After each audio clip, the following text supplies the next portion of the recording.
Hello everyone. अभी हम discuss करेंगे 24 तारीख के शिफ्ट 2 का क्वेश्चन। किसका?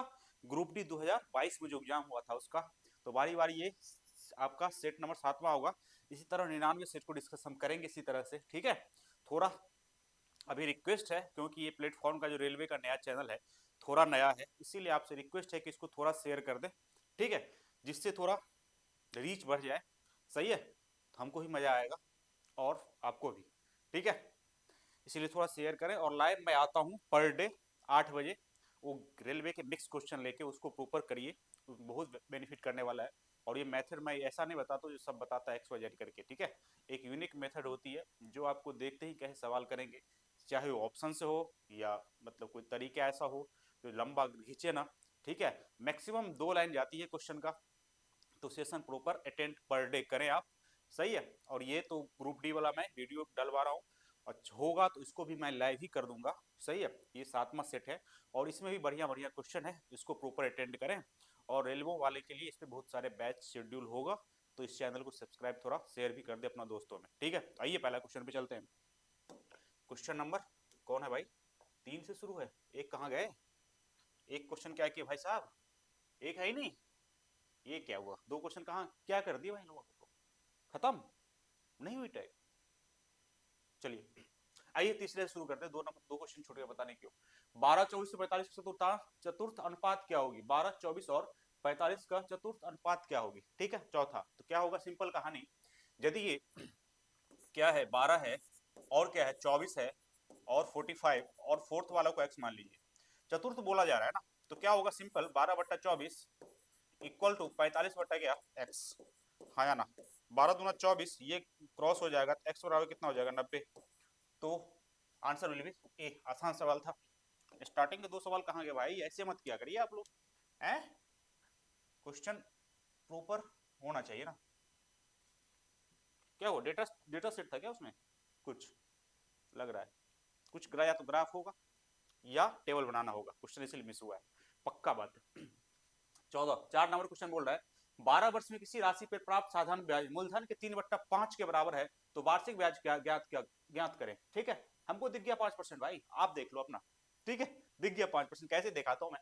बोला जाए ना 12 वर्ष में कोई राशि मूलधन का 3/5 हो रहा है, मतलब 5 रुपया मूलधन का 3 रुपया ब्याज हो रहा है। क्या? 5 रुपया मूलधन का 3 रुपया ब्याज हो रहा है। कितना परसेंट हुए? हाँ कितना हुए दिख रहे हैं सर? 60% हुए? नहीं हुए? हाँ इसमें कितना बढ़ रहा है? ये 5 रुपया में 3 रुपया, 5 रुपया का 3 रुपया हुआ तो कितना परसेंट हुआ? परसेंटेज बताइए आप। नहीं वैसे नहीं हो तो 20 से गुना कर दीजिए। 20 से गुना कर दीजिए तो 20 से करेंगे 100 हो जाएगा, 60 हो जाएगा तो 60 ही हुआ ना। 3 5 तो देख लीजिए 3/5 करेंगे पूरे 100 करेंगे कितना हो जाएगा? ये करेंगे 20 मतलब 60% हुआ ना। ये 60% टोटल बढ़ा, मगर जब ब्याज का रेट का बात करता है तो पर ईयर की बात करता है, हाँ या ना? तो पर ईयर कितना? 12 साल है। तो 12 साल यदि है तो 60% है, तो उसको डिवाइड कर देंगे 12 से तो कितना आ गया? 5%। तो रेट पर ईयर होती है तो 5% विल बी आंसर। 3/5 हो गया, मतलब 5 रुपया का 3 रुपया ब्याज हो गया। तो 3 रुपया 5 रुपया कितना परसेंट? 60%। तो 60% 12 वर्ष में है तो 1 वर्ष में रेट निकलता है ना, तो कितना हो गया? 5%। काम खत्म।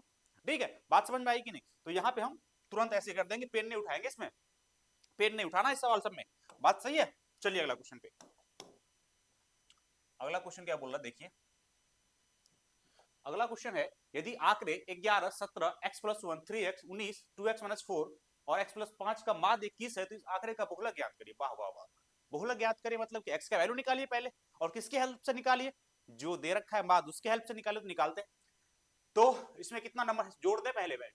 17 11 कितना हो जाएगा? 28 29 29 17 कितना हो जाएगा? 28 29 29 38 48 48 ये हो जाएगा 44 44 49 49 49। एक्स वाला का भाई साहब को देखिए कितना हो रहा है? 4x 5x 6x 6x।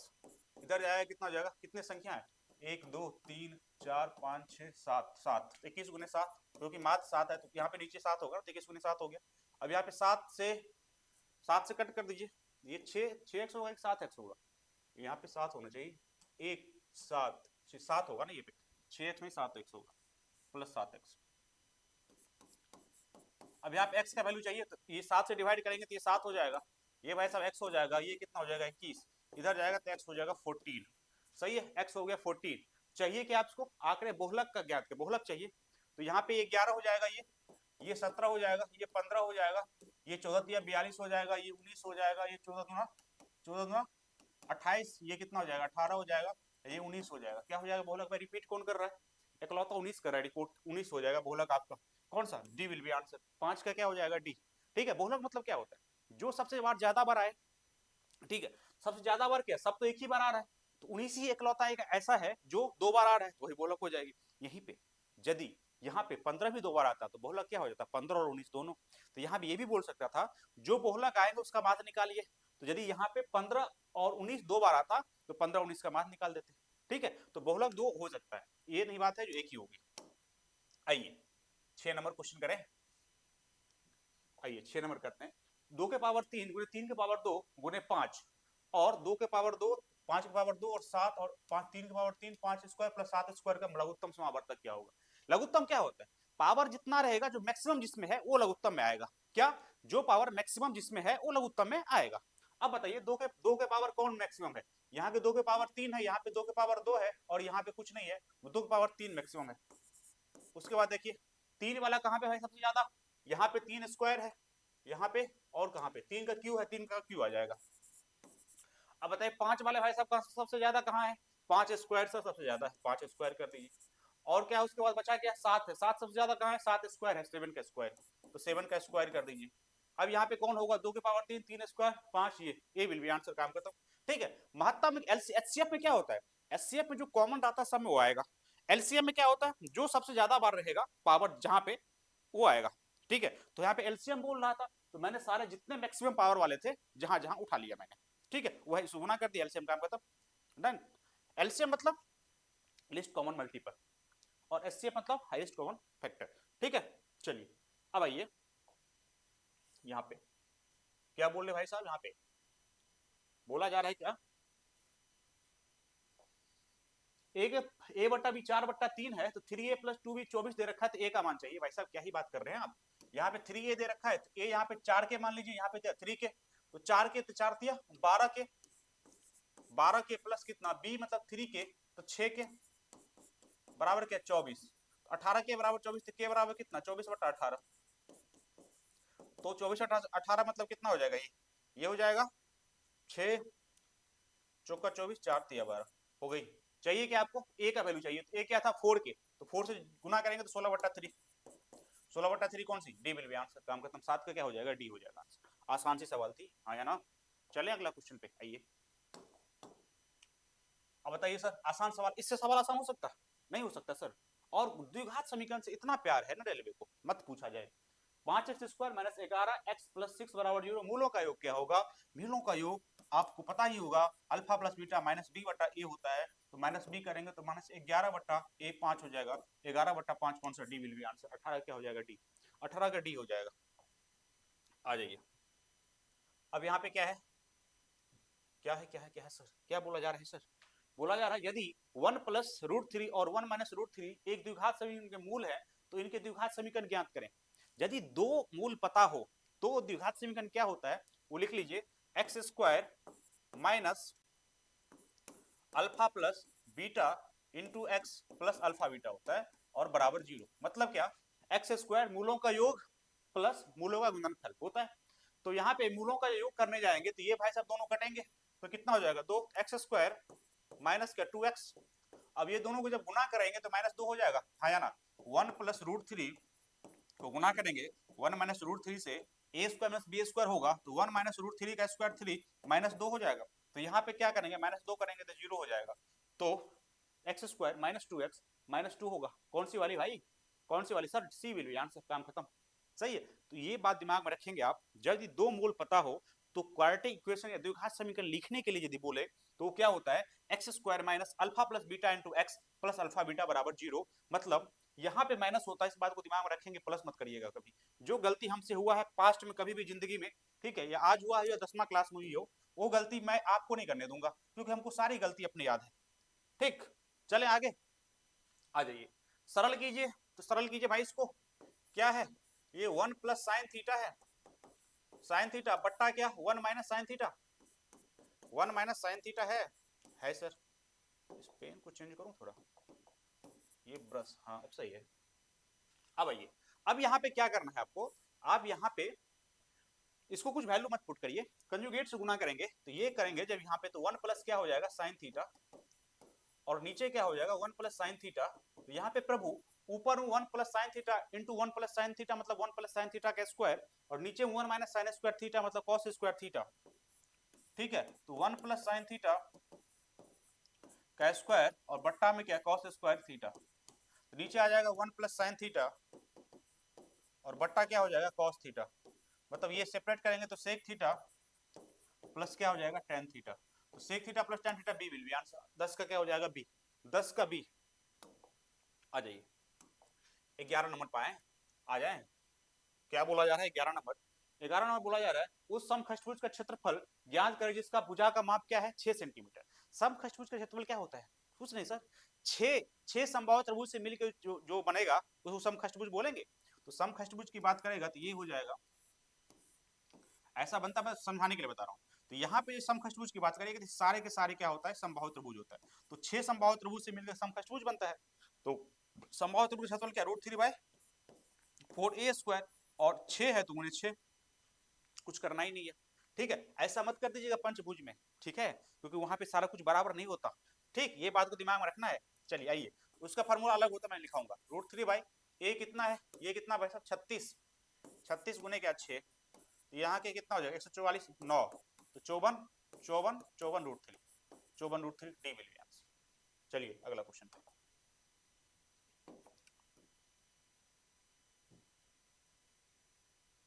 ये कौन सा है 24 तारीख के शिफ्ट 2 के सारे क्वेश्चन है। ठीक है, एक वस्तु का क्रय मूल्य अंकित मूल्य से 64% के बराबर है, वस्तु का क्रय मूल्य अंकित मूल्य का 64% के बराबर है और 4% छूट देने के बाद प्राप्त प्रतिशत लाभ क्या होगा। एक वस्तु का क्रय मूल्य अंकित मूल्य का, तो अंकित मूल्य क्या मान ले 100 मान लीजिए, अंकित मूल्य 100 मान लीजिए, क्रय मूल्य क्या होगा उसका कितना 64%, मतलब 100 का 64% 64 ही होगा। और बोला क्या जा रहा है 4% की छूट पे प्राप्त होती है, मतलब छूट कहां मिलती है, दो चीज दिमाग में रखिए हमेशा, छूट मिलेगी हमेशा किस पे मार्क प्राइस पे, अंकित मूल्य पे। ठीक है, और लाभ हानि किस पे होगी क्रय मूल्य पे। तो एसपी कितना हो जाएगा, 4% छूट के साथ दे रहा है तो 100 रुपए का सामान को 4% छूट देंगे तो 96 रुपए में बेच देंगे आप, हो गई बात खत्म। ठीक है, अब यहाँ पे क्या बोला जा रहा है लाभ निकालने के लिए, तो लाभ निकालने के लिए दोनों को रेशियो में ले लीजिए, तो या और नॉर्मली भी कर लीजिए, तो कोई दिक्कत नहीं है। 8 8 64 या 16 चौका 64 और 16 छक्के, या 32 दूना, अरे यार एक ही बार करो, 32 दूना 64 और 32 तिया, अरे 32 दूना 64 और 32 तिया 96 हो गया। अब यहाँ पे 2 से 3 हो रहा है मतलब 1 रुपया का प्रॉफिट है, 2 में 1 रुपया का प्रॉफिट मतलब 50% दिख ही गया, तो परसेंटेज प्रॉफिट बराबर क्या हो जाएगा 1/2 का गुना 100 करेंगे, मतलब क्या 50% आपको दिख गया। तो 50% कौन सी, अरे इधर नहीं, 50% कौन, D will be answer, D will be answer. सही है, तो क्या करना था यहाँ पे मार्क प्राइस का क्या बोला जा रहा था 64% क्या है क्रैमुल है, कर दिया 64%। उसके बाद क्या बोला जा रहा है उसको 4% छूट पे बेच दिया, तो छूट कहाँ मिलती है बात को रखना चाहिए दिमाग में, छूट हमेशा मार्क प्राइस पे मिलती है, मार्क प्राइस पे कर दिया छूट, काम खत्म। ठीक है, आइए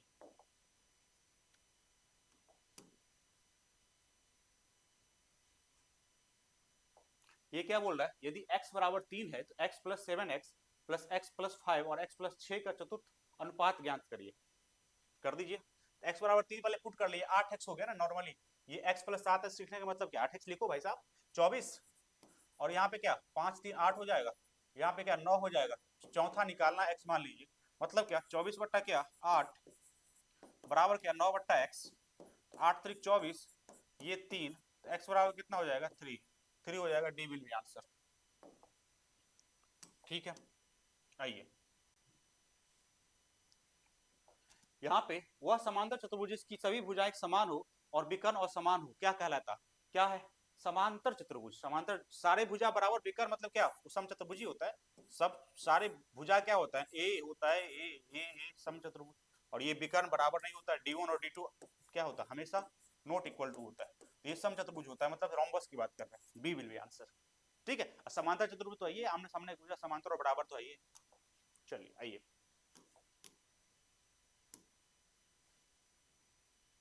क्या है ये कितना जोड़ के कितना हो जाएगा, ये 3/3 1 मतलब 1 गुने 23 माइनस 13 और प्लस 6 10 में से 10 6 कितना हो जाएगा 16, डी विल बी आंसर।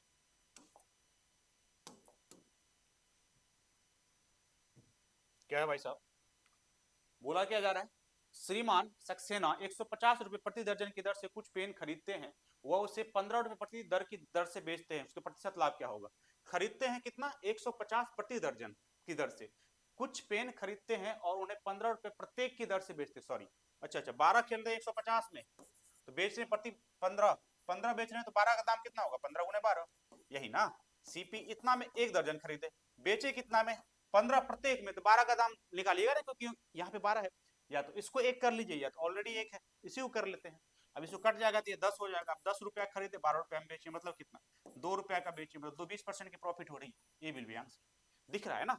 10 में 10 का दो दो 10 का कितना परसेंट है, तो 20% है, उसको निकालने जाए क्या, ऐसे करके 2/10 × 100 ये कट गया 20%, सुकून आई जिंदगी में है। चले आइए, आ जाइए, आ जाओ सर आ जाओ। यहाँ पे क्या बोला जा रहा है, यदि एबीसी एक इस प्रकार डीएफ समरूप है, 2AB बराबर डी और बीसी बराबर 8 सेंटीमीटर, तो ईएफ के बराबर है। भाई साहब निकाल दें, लिख बना देते, फिगर बनाने की तो हमारे पास नहीं है, मगर आपको बना देता हूँ। एबीसी और डीएफ, डीएफ दोनों क्या है, दोनों समरूप, समरूप है मतलब सारे समानुपातिक भुजे होंगे, हाँ या ना। दे क्या रखा है, 2AB, मतलब 2AB किसके बराबर है, डी के, मतलब क्या AB बट्टा डी कितना बराबर हो जाएगा, 1/2, सही है, समानुपातिक है। और EF निकालना है और BC दे रखा है, ये निकालना है और BC दे रखा है कितना, 8, तो यहाँ पे AB बट्टा डी, AB बट्टा ये D बराबर क्या हो जाएगा, BC बट्टा EF नहीं हो जाएगा, क्योंकि समानुपातिक है, EF हो जाएगा। AB बट्टा D कितना, 1/2, BC कितना दे रखा है 8, बट्टा में क्या EF कितना हो जाएगा, 8 दूना 16, EF बराबर 16 का कहानी खत्म, 16 सी विल बी आंसर, इसमें कुछ था ही नहीं। चलिए आइए, अब यहाँ पे ये क्वेश्चन देखिए कैसे करेंगे, देखिए यहाँ पे बोल रहा है 1/3, 4/7, 2/5, 5/6, 3/5 को आरोही मतलब बढ़ते क्रम में लिखना है। तो नॉर्मली आप ये भी कर सकते हैं, क्योंकि यहाँ पे छोटा सा फ्रैक्शन है, इसको पॉइंट में आप मन में ही कर सकते हैं, ऐसे भी कर सकते हैं, ये तो अपने से कर लेंगे, मगर यदि आप तरीके से करना चाहते हैं तो इस तरीके से भी कर सकते हैं, बताता हूँ 2-3 तरीका बताता हूँ। या तो नॉर्मल 0.33 यहाँ पे 7 0.6 0.4 यहाँ पे 0.8 और 0.6 हो जाएगा, तो यहाँ पे आप कर सकते हैं। नहीं तो आप क्या करें, क्रॉस करके करें। आरोही क्रम की बात कर रहे हैं, मतलब सबसे छोटी वाली पहले चाहिए आपको, सबसे छोटी वाली तो क्रॉस करेंगे इसको, तो 7, ये चाहेगा 12, 7 वाला को छोटा हुआ, ये आगे ये बड़ा हो गया, इसको छोड़ दीजिए। फिर ये आगे चलेंगे, इसको क्रॉस करेंगे तो 5 1 5, 3 दूना 6, तो 5 छोटा, तो ये भी इससे भी छोटा यही है, आगे बढ़िए, इसको छोड़ देंगे, छोटा वाला भी लेके चलेंगे, क्योंकि छोटा पहले लिखना है। फिर 6 को 1 से करेंगे तो 6 1 6, 5 3 15, 15 वाला को छोड़ेंगे, 6 वाला मतलब यही छोटा है। फिर इसको करेंगे 5 1 5, 5 3 15, फिर यही छोटा है, 1/3 सबसे छोटा है, मतलब क्या 1/3 से शुरू होने वाला कौन है, ए भी हो सकता है और डी भी हो सकता है। आगे बढ़िए, अब देखिए अब कौन छोटा है, 5 का 20, 7 दूना 14, अब 14 छोटा है कि 20 छोटा, 14, ये छोटा हुआ, 2/5 के आगे लेके बढ़ेंगे, 6 दूना 12, 25 25, ये छोटा है, इसको छोड़ेंगे, 5 दूना 10, 5 3 15, तो 10 छोटा है, 15 नहीं, तो 2 उसके बाद 2/5 होगा, 2/5 कौन कौन है, दोनों में 2/5 है, फिर देखना पड़ेगा, ये गया काम से, ये गया। अब देखिए दोनों में 6 चौका 24, 7 पंचे 35, कौन 24 छोटा, तो ये छोटा नहीं, 5 चौका 20, 7 तिया के, फिर 4/7 छोटा, 4/7 लिख दिए। अब देखिए 4/7 है, हाँ अभी ये हो गया, ये तो कट गया क्योंकि 3/5 है। बात समझ में आया कि नहीं, कैसे करें, क्रॉस करते रहिए, क्रॉस करिए और देखिए जो बड़ा है वो कर सकते हैं, मगर ऐसा छोटा सवाल में क्रॉस मत करिए, क्योंकि मल्टीपल बार करना पड़ रहा है। यहाँ पे आप डायरेक्ट कर सकते थे 0.33, इसको 4 बट्टा क्या है 7 है, 7 पंचे 35, 35 50 7 49, ये हो गया। अब यहाँ पे 0.4 हो गया, अब यहाँ पे क्या हो गया, 7 7 में 54, 7 8 56, 6 48, 0.6 कर लीजिए, यहाँ पे 0.6, यहाँ पे 0. समथिंग आ जाएगा। तो आप यहाँ पे ये भी तरीका कर सकते हैं, ये छोटा हो गया, उसके बाद ये हो गया, उसके बाद ये हो गया, उसके बाद ये हो गया, उसके बाद ये हो गया, ये भी कर सकते थे। तो पॉइंट वाला यदि छोटा है, डिवाइड यदि मन में हो रहा तो आप पॉइंट वाला कर लीजिए, डिवाइड मन में नहीं हो रहा तो जो मैं बताया क्रॉस वो वाला कर लीजिए, यहाँ पे पॉइंट वाला प्रीफर करिए, ठीक है, क्योंकि आसान सा फ्रैक्शन है, ज्यादा लंबी चौड़ी नहीं है। वैसे फ्रैक्शन में विभिन्न विभिन्न प्रकार के मेथड लगते हैं, विभिन्न प्रकार के मेथड का एक हम वीडियो बना देंगे, ठीक है, बात सही है, जितना मदद होगा मैं करने के लिए तैयार हूँ, ठीक है, बस रेडी रहिए और पढ़िए, हो जाएगा काम, सही है। 30 प्रति मीटर की दर से उस आयताकार भूखंड की चारों ओर बाढ़ लगाने में लागत ज्ञात करें जिसका क्षेत्रफल 100 मीटर है और एक भुजा की लंबाई 20 मीटर है। यदि चारों तरफ बाढ़ लगाने की कोशिश कर रहा है परिधि चाहिए, उसको 30 से गुना कर देंगे। तो परिधि के लिए लंबाई गुण चौड़ाई चाहिए आपको। तो लंबाई तो दे रखा है 20, मगर चौड़ाई नहीं दे रखा है, मगर क्षेत्रफल है। तो क्षेत्रफल 100 बराबर लंबाई गुणे चौड़ाई 20 गुणे बी, तो बी कितना आ गया 5। अब एल दे रखा है 20। अब पेरीमीटर की बात करेंगे, क्योंकि जब चारों तरफ से लगाएंगे बार, पेरीमीटर पे लगाएंगे ना कि क्षेत्रफल पे, सही है ना। जब उसको मिट्टी उट्टी डालेंगे तो क्षेत्रफल करेंगे, जब चारों तरफ से उसको घेरेंगे तो परिधि पे घेरेंगे, हाँ या ना।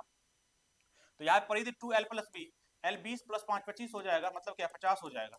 तो यहाँ पे कॉस्ट टोटल कितना पड़ जाएगा, total cost total C TC कर दूं, टेक केयर नहीं भाई, यहाँ पे टोटल कॉस्ट की बात कर रहा हूँ। तो यहाँ पे 30 रुपया पड़ता है, तो 50 गुने 30 कितना 1500 हो गई, काम खत्म है ना। हाँ या ना बताइए, ये आसान सवाल था ना। जब चारों तरफ लगाना चाह रहे हैं तो क्या करेंगे, परिधि पे गुना करेंगे। यदि मिट्टी भराए रहे हैं तो क्षेत्रफल पे करेंगे, यहाँ पे मिट्टी भराने की बात नहीं हो रही है। आइए भी इस पे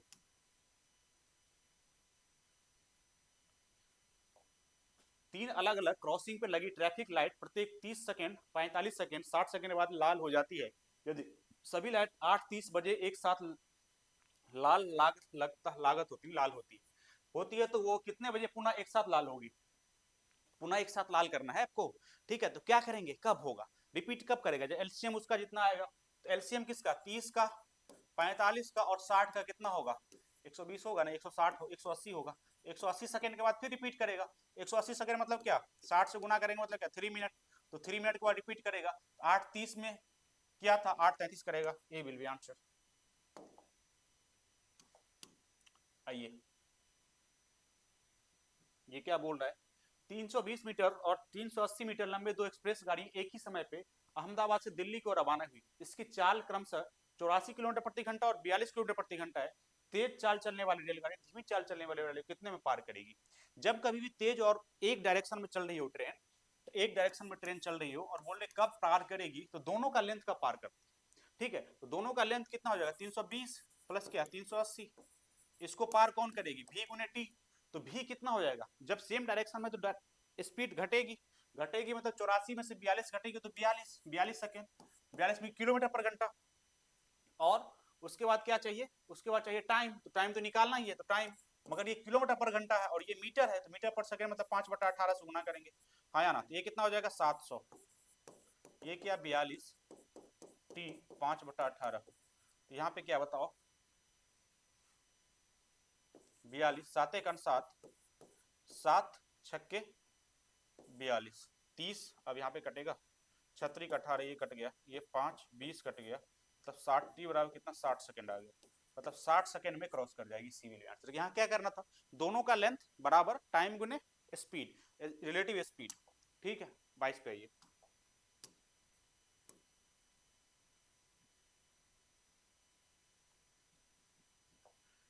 दो रेलगाड़ी एक ही समय पर क्रमशः ए और स्टेशन बी क्रमशः 60 किलोमीटर प्रति घंटा और 40 किलोमीटर प्रति घंटा की चाल से एक दूसरे की ओर चलना शुरू करती है, एक दूसरे की ओर मतलब ऐसे और ऐसे।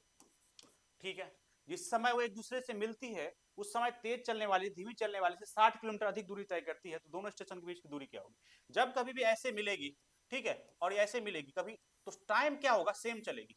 ये V1 से चला होगा, ये V2 से चला होगा, मगर यहाँ पे टाइम कांस्टेंट है, यहाँ पे टाइम कांस्टेंट है भाई साहब। जब टाइम कांस्टेंट है, S बराबर क्या होता है VT, तो S बराबर VT मतलब जो स्पीड होगा, वो जो स्पीड नहीं, जो दूरी होगा वो स्पीड के प्रोपोर्शन में होगा। क्या होगा, स्पीड के प्रोपोर्शन होता है, क्योंकि यहाँ पे टाइम कांस्टेंट है। तो यहाँ पे वेलोसिटी का रेशियो कितना आ जाएगा, ये 60 से जा रहा था भाई और ये 40 से जा रहा था, तो ये दोनों का रेशियो कितना है 3:2, क्योंकि 20 से कटेगा तो 3 और ये 2, तो 3:2। मतलब जो अनुपात में क्या है वेलोसिटी है, उसी अनुपात में डिस्टेंस भी होगा, हाँ या ना, नहीं होगा क्या, क्योंकि टाइम कांस्टेंट है। क्योंकि आप दोनों जब चलना शुरू किए तो जितना, जब एक टाइम आप भी चलना शुरू किए हम भी चलना शुरू किए, जब मिले एक दूसरे को तो जितना टाइम आप चले उतना टाइम हम भी चले, तो दोनों हम जब चले तो दोनों मतलब क्या, टाइम कांस्टेंट है। यदि टाइम कांस्टेंट है तो ये दूरी जो है और वेलोसिटी का अनुपातिक होगा, जितना वेलोसिटी का रेशियो होगा उतना ही दूरी का रेशियो होगा। तो एक आदमी 3 चला दूरी, दूसरा चला 2, और दोनों में अंतर कितना है, एक का वैल्यू क्वेश्चन में दे रखा है कितना 60 किलोमीटर। आपसे पूछ क्या रहा है, पूरा दूरी कितना है, यहां से लेके यहां तक 3 और यहां से लेके यहां तक 2, 3 2 5, तो 5 का वैल्यू कितना आ जाएगा 300 किलोमीटर, काम खत्म है। ठीक है ना, 300 किलोमीटर आंसर आ गया। इससे आसान इस सवाल नहीं हो सकता है। ठीक है, तो इसको इसी तरह से करिए। आइए, अब देखिए यहाँ पे ये क्या क्वेश्चन है किसी भिन्न के अंश में 2 और हर में 5 जोड़ने पर प्राप्त भिन्न 1/2 बराबर होती है। इसके अलावा किसी अंश और हर दोनों में 2 घटाने प्राप्त भिन्न 1/3 के बराबर होता है, तब भिन्न क्या होगा। यहाँ पे मैं प्रीफर करूंगा आप जो ऑप्शन से करिए, ठीक है। करने के लिए आप बना सकते हैं x/2 कर सकते हैं, वहां पे 2 और यहाँ पे 5 करके 1/2 करके 2 इक्वेशन बनेगा, निकाल दीजिए। मगर सबसे प्रेफरेबल है यहाँ पे ऑप्शन लेके चलिए। 4/17 है, अंश में 2 जोड़ रहे हैं और 5 जोड़ रहे हैं नीचे में, 2 6/22, 3/22 आया, नहीं होगा। ऊपर में जोड़ रहे हैं 2 मतलब 10, नीचे में 20 मतलब 1/2 आ गया, एक आ गया, दूसरा भी सेटिस्फाइड करिए। इसके अलावा आंसर और दोनों में 2 घटाइए, 2 घटाएंगे इसमें तो कितना हो जाएगा 6/13, नहीं होगा, ये भी कट गया। अब इस पे आइए 1/2, 2 जोड़े थे 3, 3/12, नहीं 1/4, ये नहीं हुआ। अब डी चेक ही नहीं करना है, जब 3 नहीं आया तो चौथा ही होगा, काम खत्म। चलिए आइए इस पे, ये क्या दे रखा है क्वेश्चन, क्या है, यदि a+1 बट्टा a बराबर k है तो चाहिए क्या a² - 1 का वैल्यू चाहिए। ठीक है, मतलब क्या, इसको सेपरेट जब करेंगे तो ये हो जाएगा 1 और 1/a² चाहिए। और यहाँ पे क्या है k बराबर क्या हो जाएगा, इसको सेपरेट करेंगे तो a/a1 + 1/a बराबर k। तो यहाँ पे ये चाहिए तो a1/a² चाहिए, तो 1/a यहाँ से क्या निकल जाएगा k-1, इसको स्क्वायर कर देंगे, 1 माइनस इसको स्क्वायर कर देंगे, क्योंकि ये 1/a k-1 है तो k-1 का स्क्वायर, तो 1 - k² - 1 + 2k। अब ये कट गया तो 2k बराबर क्या हो जाएगा 2k - k², तो डी विल बी आंसर, काम खत्म है। ठीक है, चलिए ये हो गई। तो आज का ये सेट था, 2 क्वेश्चन स्टार्टिंग में नहीं था, उसको देखता हूँ मैं कौन सा क्वेश्चन था। ठीक है, अभी इतना ही, थैंक यू वेरी मच।